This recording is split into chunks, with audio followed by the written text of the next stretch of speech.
Hello, welcome back to Triathlon Training Explained. Today I am tackling a rather unusual question.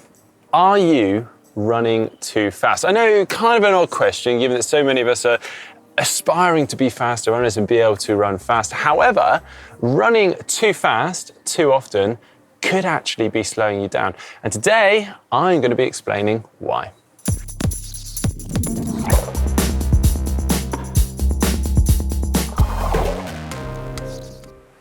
So what on earth am I on about here? Well, as I've alluded to already, so many of us are striving to become faster runners and be able to run faster. But with that does tend to come a slight obsession with average run paces, how far we can run in a set period of time, and so on. And I bet everyone out there knows someone that's got a slight ego thing. When you run with them, they just want to impress you with how fast they can run. Yeah, we do all know that person. But unfortunately, all of this does have some slight negative side effects. One of which being the amount of stress that it can place on your body. This can then lead to higher levels of fatigue that can result in overtraining and possibly even injury or illness. Now, this fatigue is quite an important one because this can then start having a knock-on effect to the rest of our training. So our quality or harder runs that we should be doing per week, if we're arriving at those just tired with more fatigue in our body, we're just not going to get the most out of them. And then this can result in you becoming what we call a diesel engine. Now, a diesel engine is someone that can sustain and hold a good pace, but they just don't have that variety or variance in their pace at all. They really lack that top end speed.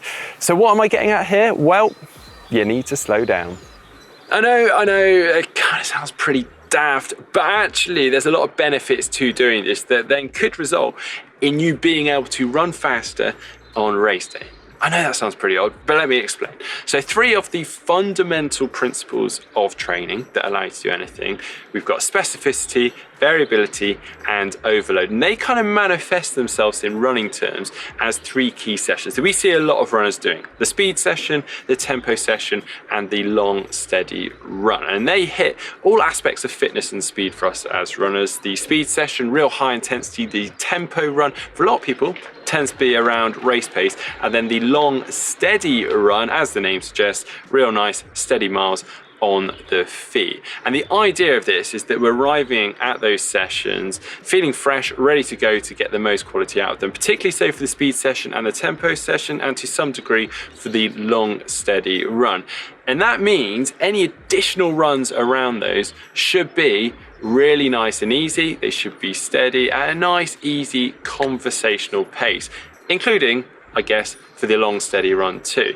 And to help me explain all of this in more detail again, and as to how you should start implementing it, I'm actually about to head out for a run now, my 1 bit of exercise per day that we're allowed as per our government guidelines.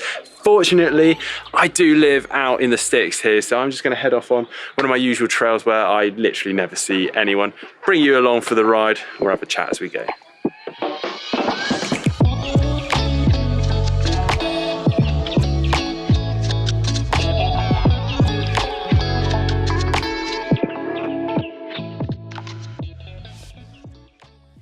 What a beautiful day. You might be wondering what all these funny posts are behind me, and that is, well, hopefully 5,000 trees that I've planted.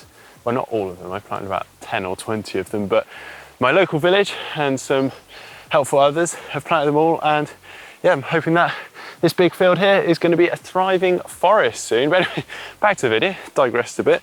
Now, you might be wondering, well, how fast is too fast? Well, this depends on a couple of things: your current fitness level and how often you run. Now, I'm gonna have to get a little bit sciencey here for a second. So everyone has what's called an aerobic threshold and an anaerobic threshold. Your aerobic threshold is the point at which you start to produce lactate above its resting state, and it stays at a nice steady level. You can think of this maybe like a 5 or 6 out of 10 intensity scale, or around or just below your marathon pace.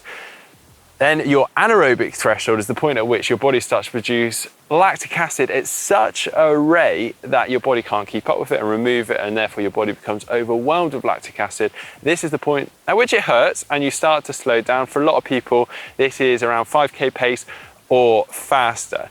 Now what this means is that for your easy runs, you want to be keeping an eye on that aerobic threshold and staying just below it, if anything. So below that 5 or 6 out of 10. This should feel really quite easy, a nice conversational pace if you were having to run with someone else, obviously not at the moment. And yeah, it's for a lot of people quite a shock. It's a lot easier than they're expecting, but stick with it because that then will mean you'll have more energy to put into those quality sessions and get the most out of them. Now I can actually talk from experience a little bit here because earlier last year I needed to prepare myself for a half marathon in a fairly short amount of time, just a couple of months, and I decided to adopt a rather silly training method, and that was essentially doing tempo runs in every single one of my runs. I wasn't running loads, but it was enough that, okay, I got myself fit, I ran a good half marathon, but my body took a real beating in the process. So much so, I actually picked up my first running related injury from that, and I've kind of been plagued with it since. So yeah, I really wouldn't advise that. Also, there's other knock-on effects in that if you are doing other sports, swimming or cycling, it's gonna start affecting that because you're gonna be tired from the runs that you've done. And also, it may start to have knock-on effect in your day-to-day life with work or your family because your mood and your energy levels are gonna be lower and your body is gonna be stressed. Now, the preferred method which we're discussing here today is essentially the polarized training method, in which your hard sessions are hard, your easy sessions are easy, and actually the vast majority of your training will end up being easy and just a small quantity will be hard. And if you're actually part of a triathlon club or running club, you'll often have certain sessions during the week, like a track session, or maybe you do the park run on a weekend, and this is your opportunity to really hone in on those, save your energy for those, get the quality out of them and do them well. Okay, I can see what you're about to ask me here now, and that is, well, what does that mean for me? How much hard running should I be doing versus easy running? It's a very good question. So if we use this polarized training method that we've just been talking about, it's commonly agreed that you should be spending around 10 to 20% of your weekly volume above your aerobic threshold, and then around 5 to 10% above your anaerobic threshold. And the rest of your training per week should be nice and easy and very steady at that conversational pace that we were talking about. Now, if I use an example, say you run 40K per week, that's going to mean that you should be spending around 8K per week above your aerobic threshold. That could be something like 4x2K at tempo, and then around 4K of your weekly volume above your anaerobic threshold. And that could be a session such as 10x400 meters. So a super sharp, snappy session focusing on that high intensity. Now, it's worth pointing out here, and this is a very important point, is that the lower your weekly volume, the higher your percentages will be of the high intensity. So the higher in that bracket will be, because obviously the less running you're doing, you still want to get the quality, and that's going to take up a larger portion. If you take the polar opposite of it, an elite runner who's doing sort of 100 to 150K per week, a lot of their volume is going to end up being quite aerobic, which leads me on to quite an important point around junk mileage. And I'm actually going to pick this up when I get home. I'm going to finish off my run here, and I'll see you there.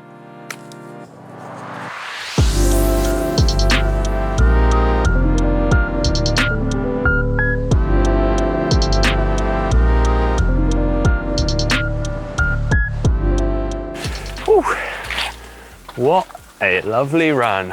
Now we've finished off with junk mileage. Now this is a term that is bandied around quite a lot by triathletes, cyclists, runners alike, and I'm going to try and define it here quickly. So a junk mile is a mile that is, I'd say, more detrimental to improving your performance than not running at all. Now that's not to say that an easy run is a junk mile. In fact, the total opposite. An easy run is there to help your aerobic development and make you a more efficient runner. So if you are running too fast, that could then have a knock-on effect to those quality sessions that are then going to also help to make you a better runner. And in that case, I would say running too fast on an easy run is a junk mile. So just continually assess that. And now, given that this may be slightly unusual or a new pace for some people as they're going to have to slow down. I thought I'd finish off with a couple of really quick tips. So first of all, your form when you're running. So it might feel really unusual now going to this slower pace, in which case try to focus on your foot contact and the noise of your feet on the floor. So you're trying to feel like it's quite light and quite quiet on the floor. To help that, you can actually think about your body positioning. So you should try and stay quite tall, and actually rather than bending from your hips, you're bending from the ankles, so you're really helping that momentum and your center of gravity. And then finally, very quickly, actually just forget about your pace, maybe even leave your watch at home. So many people are worrying about the average pace all the time. Just head out for a run, enjoy it, and get that space there. So it's really good for your mental health as well. Well, I hope you have enjoyed today's video. If so, give us a thumbs up, give us a like, and don't forget to follow GTN on social media.